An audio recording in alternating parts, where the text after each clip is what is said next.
আফগানিস্তানের ইমারত সরকার তাদের বহরে এমন অত্যাধুনিক হেলিকপ্টার যুক্ত করেছে যাতে দুশমন এবং প্রতিবেশী দেশগুলোর রীতিমতো ঘুম হারাম হয়ে গেছে।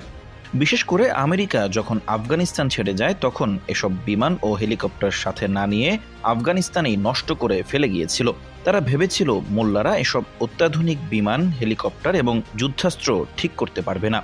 কিন্তু পশ্চিমাদের সমস্ত ধারণাকে ভুল প্রমাণ করে কয়েক মাসের মধ্যেই একের পর এক হেলিকপ্টার মেরামত করে আকাশে ওড়াতে থাকে ইমারত সরকারের সামরিক বাহিনী।